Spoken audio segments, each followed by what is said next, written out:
کہنا سیکھ لینا ہے جہاں پہ آپ لوگوں کو کوئی اپنے بارے میں کچھ بھی یعنی کہ فائدہ نہیں ہو رہا ہے۔ فرض کریں کہ آپ لوگوں کو کوئی مسلسل کام کہتا جا رہا ہے اور آپ لوگ اپنی عادت کی وجہ سے کہ آپ نے کبھی نو نہیں کہا، آپ نے ہمیشہ یس ہی کہا ہے، ہمیشہ ان کے لیے اویلیبل ہی رہے ہیں، تو آپ لوگوں نے یس کہنے کی عادت کی وجہ سے بہت کچھ آپ کی فیملی سفر کاری ہوتی ہے۔ آپ لوگ خود اتنے زیادہ ڈسٹرب ہو جاتے ہیں کہ اگر آپ لوگ آفس میں ہیں، کام کر رہے ہیں، یا پھر آپ کو آپ کے باس نے یا کسی کولیگ نے کوئی کام کہہ دیا تو آپ لوگ اس کو انکار ہی نہیں کر پا رہے، جبکہ آپ نے آج اپنی فیملی کے ساتھ کہیں کسی دعوت پہ جانا تھا، یا پھر کہیں آپ لوگوں نے شاپنگ پہ جانا تھا، اپنے بچوں کو کہیں آؤٹنگ پہ لے کے جانا تھا۔ تو آپ کے نو نہ کہنے کی اس عادت کی وجہ سے آپ کی پوری فیملی میں نے سفر کیا نا، تو پھر آپ لوگوں کو نو کہنا سیکھنا ہوگا۔ آپ لوگوں نے کسی نہ کسی سچویشن میں کبھی کبھی جو ہے انکار کرنا لازمی اپنی جو ڈیلی لائف ہے نا اس میں شامل رکھنا ہے۔ نمبر 5، اگر آپ لوگوں نے اپنی باؤنڈریز بچانی ہے نا، اپنی باؤنڈریز بچانے میں بھی آپ لوگوں نے خود غرض ہونا ہے، یعنی کہ برداشت اور بے عزتی میں ایک باریک لکیر ہوتی ہے۔ آپ لوگوں نے اس کو یعنی کہ دیکھنا ہے کہ برداشت آپ لوگ کر رہے ہیں یا آپ لوگوں کو مسلسل جو ہے وہ بے عزت کیا جا رہا ہے، یا پھر آپ لوگوں کو مسلسل نیچا دکھایا جا رہا ہے، کسی بھی وجہ سے آپ لوگوں کو کوئی ٹونٹ مارا جا رہا ہے، تو اس چیزوں کو آپ لوگوں نے دیکھنا ہے، نوٹس کرنا ہے کہ آپ لوگوں نے اپنی جو حدود قائم کر رکھی ہیں ان کو اگر کوئی توڑنے کی کوشش کرتا ہے، اگر کوئی ان سے باہر نکلنے کو آپ کو کہتا ہے، یا پھر آپ لوگوں کو مسلسل ڈچ کرتا ہے کسی بھی وجہ سے کوئی بھی، تو آپ لوگوں نے وہاں پہ اپنی باؤنڈریز جو ہوں گی ان سے کبھی بھی باہر نہیں آنا۔ ان کو بچانے کے لیے آپ کو خود غرض ہونا ہی ہوگا، چاہے جو بھی ہو، آپ لوگوں نے اپنے رولز کبھی نہیں توڑنے۔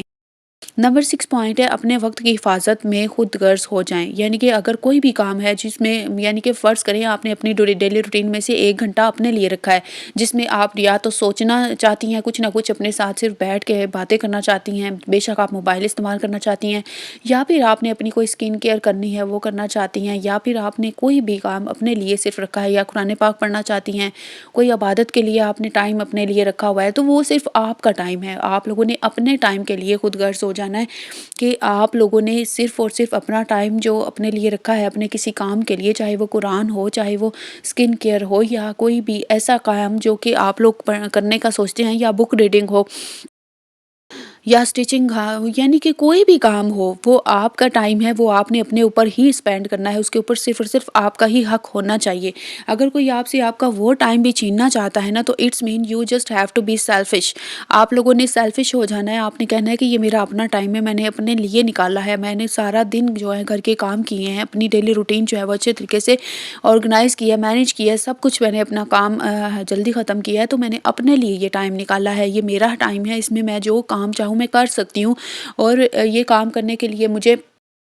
کافی زیادہ بزی روٹین میں رہنا پڑا ہے، اور میں نے بہت زیادہ جلدی گھر کے سارے باقی سارے کام فنش کیے ہیں تاکہ میں اپنا کوئی کام کر سکوں۔ تو یہ چیز ہے نا، ادھر آپ لوگوں کو بولنا ہی ہوگا، آپ لوگوں کو اپنی جو سیلفشنیس ہے وہ دکھانی ہی پڑے گی۔ بعض اوقات ایسا ہوتا ہے کہ ہم لوگ اپنی لمٹس جو ہے نا ان کو توڑ ہی نہیں پاتے، ٹھیک ہے۔ اگر لمٹس کو توڑ دیں گے نا تو اس کے اندر حد کھینچیں گے تو وہ زندگی کی حفاظت ہے، یعنی کہ اگر آپ نے دوسروں کو اپنی لمٹس جو بتائی ہوئی ہوں گی وہ آپ کی زندگی کو سیف رکھیں گی۔ اس سیف کس طرح سے رکھیں گی، یعنی کہ آپ لوگوں نے جب کسی کو بتا دیا کہ آپ کی یہ باؤنڈریز ہیں، یعنی کہ فرض کریں، میں ایک مثال آپ کو دیتی ہوں اس طرح سے کہ آپ لوگوں نے کسی کو بتا دیا کہ آپ لوگ اگر کوئی آپ کے سسٹر کو ریلیٹیوز کوئی فرینڈس اگر آپ کو کال کرتی ہیں، کال پہ بات کرنا چاہ رہی ہیں، یا پھر آپ کے ساتھ یعنی کہ ٹائم سپینڈ کرنا چاہ رہی ہیں، کوئی کہیں پہ جانا چاہ رہی ہیں، تو آپ لوگوں نے ان کو بتایا ہوا ہے کہ آپ کی باؤنڈریز کیا ہیں، آپ کتنے بجے سے لے کے کتنے بجے تک صرف کال سن سکتی ہیں، کتنے بجے تک آپ اویلیبل ہیں۔ یعنی کہ اکثر شوہر ایسے ہوتے ہیں جن کو یہ چیز پسند نہیں ہوتی کہ ان کی وائف جو ہے وہ ہر وقت کال پہ لگی رہے، یا پھر اپنے ریلیٹیوز کے ساتھ یا فرینڈس کے ساتھ صرف کالز کے اوپر میسیجز کے اوپر باتیں کرے۔ تو وہ ہسبینڈ جو کہ یہ چیز پسند نہیں کرتے، ان کو اس چیز کا پتہ ہوتا ہے کہ ہمارے شوہر کو یہ چیز نہیں پسند، تو ہم نے اس چیز کو فالو کرنا ہے کہ ہم نے ان کے سامنے نہ تو اپنی کسی ریلیٹیو سے نہ کسی فرینڈ سے بات کرنی ہے، اور نہ ہی اپنا ٹائم جو ہے نا ان کے سامنے اس طرح سے صرف کرنا ہے۔ تو اس طرح یہ تو آپ کی باؤنڈریز ہو گئی نا، تو اگر آپ لوگوں نے ان کو توڑنا شروع کر دیا تو ظاہری بات ہے آپ کے مسائل اپنے خود ہی جنم لینا شروع ہو جائیں گے۔ تو اس لیے مائی ڈیئر سسٹرز، ان سارے پوائنٹس کو آپ لوگوں نے دیکھنا ہے، اس کے اوپر عمل کرنا ہے، اور آپ لوگوں نے سیلفش ہونا سیکھنا ہے۔ اگر آپ لوگوں کو یہ چیز نہیں آتی نا تو ان ٹپس کے اوپر عمل کرنا شروع کر دیں، انشاءاللہ آپ لوگ بہت جلد سیکھ جائیں گے۔ ساتھ ہی ساتھ یہ ساری مارننگ کی روٹین بھی آپ لوگوں کو نظر آ گئی۔ ابھی سارے سو رہے تھے اور میں چائے جو ہے نا وہ پی رہی تھی، پینے لگی تھی، اور اس کے بعد میرے ہسبینڈ بھی جاگ گئے تھے، ان کو بھی میں نے چائے دے دی تھی۔ اچھا، اگر ولاگ اچھا لگا ہو، کوئی ایک پوائنٹ بھی اچھا لگا ہو تو آپ لوگوں نے ضرور لازماً مجھے کمنٹ میں بتانا ہے، پیارا سا فیڈ بیک لازمی دیا کریں۔ آپ کے قیمتی فیڈ بیک کا مجھے انتظار رہتا ہے اور مجھے بہت زیادہ اچھا بھی لگتا ہے جو سسٹرز مجھے پیارے پیارے کمنٹس کرتی ہیں اور مجھے اپریشیٹ کرتی ہیں، مجھے اس سے مزید موٹیویشن ملتا ہے۔ اور اگر چینل کے اوپر فرسٹ ٹائم ہو تو چینل کو سبسکرائب بھی کر لیا کریں، بیل نوٹیفیکیشن آن کر لیا کریں تاکہ نیکسٹ ویڈیو سب سے پہلے آپ کی اسکرین کے اوپر آئے اور آپ بآسانی ویڈیو دیکھ سکیں۔ ملتی ہوں آپ سے نیکسٹ ویڈیو میں، تب تک کے لیے اپنا بہت سارا خیال رکھیے گا۔ جزاک اللہ، شکریہ، جزاک اللہ۔